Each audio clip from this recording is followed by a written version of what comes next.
안녕하세요. 해드림 부동산입니다. 오늘은 주택임대사업자들의 보증보험과 관련된 이야기를 해보려고 합니다.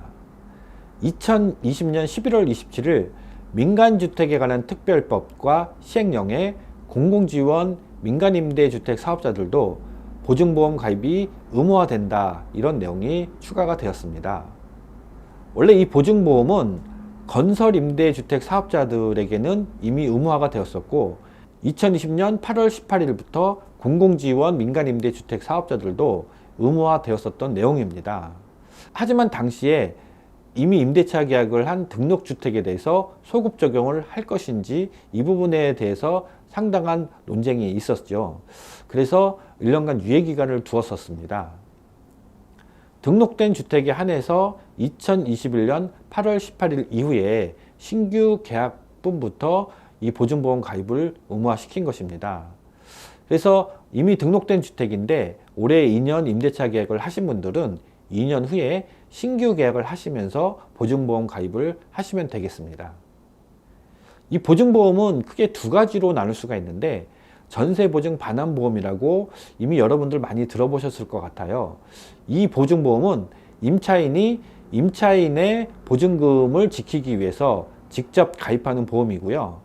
오늘 말씀드리는 보증보험은 주택임대 사업자들이 가입하는 보험입니다. 그래서 보험 가입 대상도 다르고 보증보험료도 차이가 있습니다. 이 보증보험료 때문에 앞으로 논쟁이 상당히 많이 발생될 것으로 보여집니다. 일단 전세보증금이 7억 이하일 경우에 주택도시보증공사 허그죠. 여기에 보증보험 가입을 할 수가 있는데 얼마 전에 적용했던 이 임대사업자들의 보증보험료율과 오늘 날짜인 2020년 12월 8일 날 요율은 좀 차이가 있었습니다. 오늘 날짜에 보증보험료율을 적용을 해서 계산을 해보았는데 전세보증금이 3억일 경우에 최저는 30만원대이고 최고는 900만원대입니다. 한 30배 정도 차이가 나는데요. 이러다 보니까 형평성 때문에 문제가 생길 소지가 상당히 다분하다는 것입니다. 7억 이상일 경우에는 서울보증보험을 통해서 이 보증보험을 가입을 해야 되는데 서울보증보험에서는 임대사업자들의 보증보험된 관련된 내용을 확인할 수가 없었습니다. 서두에 말씀드렸었지만은 이미 건설임대 사업자들에게 보증보험 가입 의무화를 해서 만들어진 법률이다 보니까 아파트를 몇 채 갖고 계신 공공지원 임대주택 사업자들에게는 일부 맞지 않는 내용들도 보였습니다. 자, 그럼 제가 준비한 자료를 통해서 이번 개정안이 미흡했던 점, 그리고 보증보험료를 어떻게 계산하는지, 그리고 왜 이렇게 차이가 많이 나는지 관련된 내용을 살펴보도록 하겠습니다.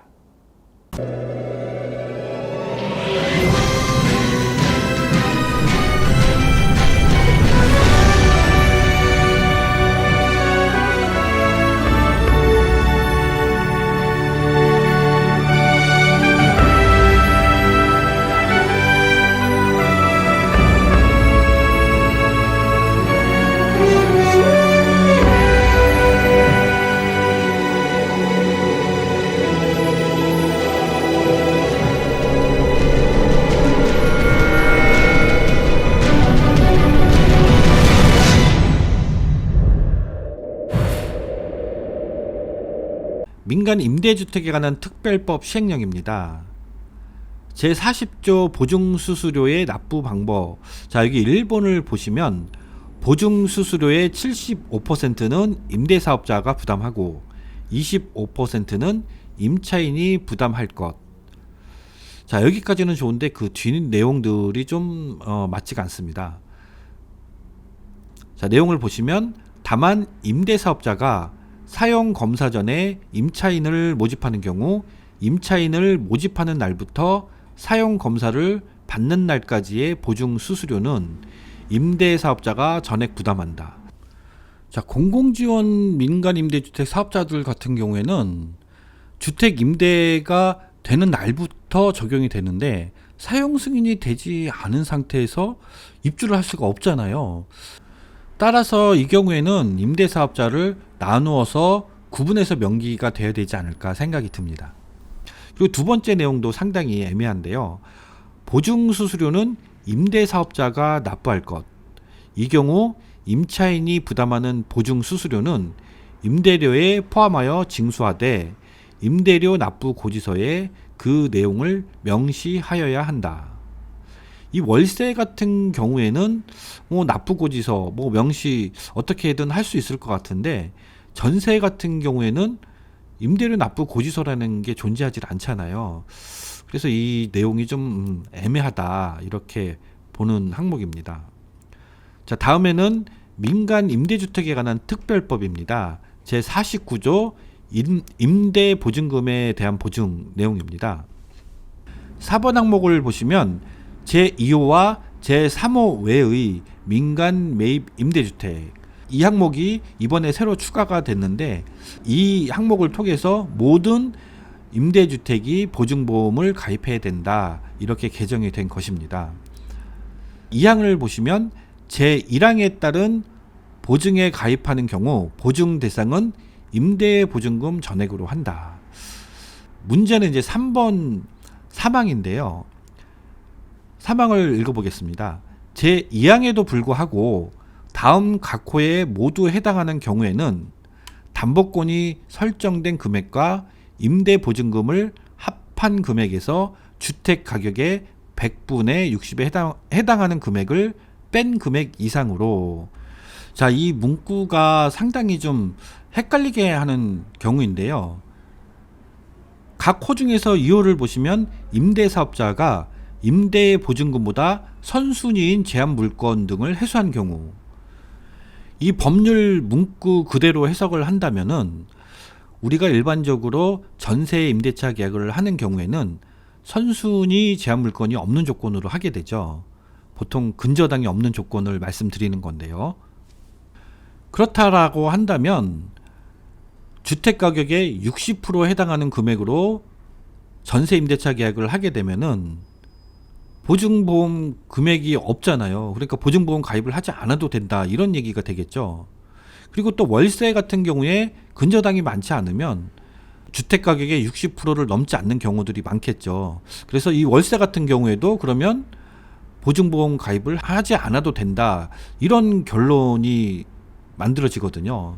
이 항목들이 건설 임대주택 사업자들과 민간 매입 임대주택 사업자들에게 적용하던 내용이다 보니까 이 공공지원 민간 임대주택 사업자들과 일부 맞지 않는 그런 내용 중에 하나라고 저는 보는데요. 하지만 법률에 있다 보니까 이대로 적용하는 게 맞을 것으로 생각이 됩니다. 그래서 보증보험 가입이 싫다, 이렇게 생각하시는 분들은 근저당과 임대보증금이 주택가격의 60%만 넘지 않으면 되는 것이죠. 네, 다음은 주택도시보증공사의 보증보험료율입니다. 아파트 2억을 초과하는 아파트 같은 경우에 부채 비율이 80% 이하인 경우와 80% 초과인 경우로 나눴죠. 그래서 가장 요율이 낮은 경우에는 0.057%고 가장 높은 경우는 1.502%입니다. 자, 이거를 기준으로 해서 한번 시뮬레이션을 해보도록 하겠습니다.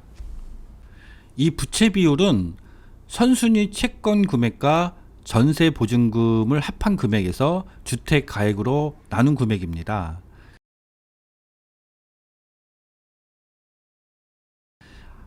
이 부채 비율도 굉장히 현실성이 없는데요.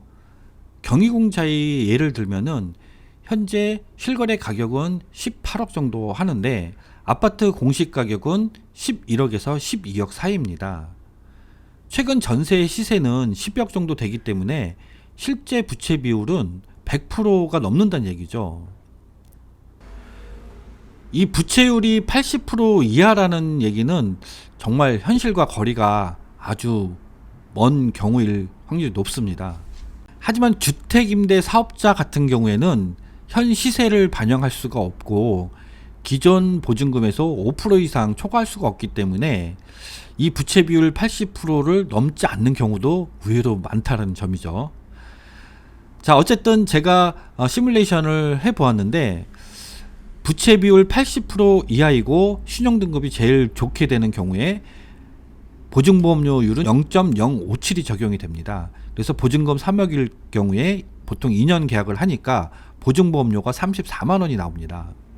부채 비율이 80%가 넘고 신용등급이 CD일 경우에 보증보험료율이 1.502입니다. 그래서 2년 계산해 보니까 900만 원이 조금 넘게 나오는데요. 30배가 넘게 나옵니다. 30만 원대랑 900만 원.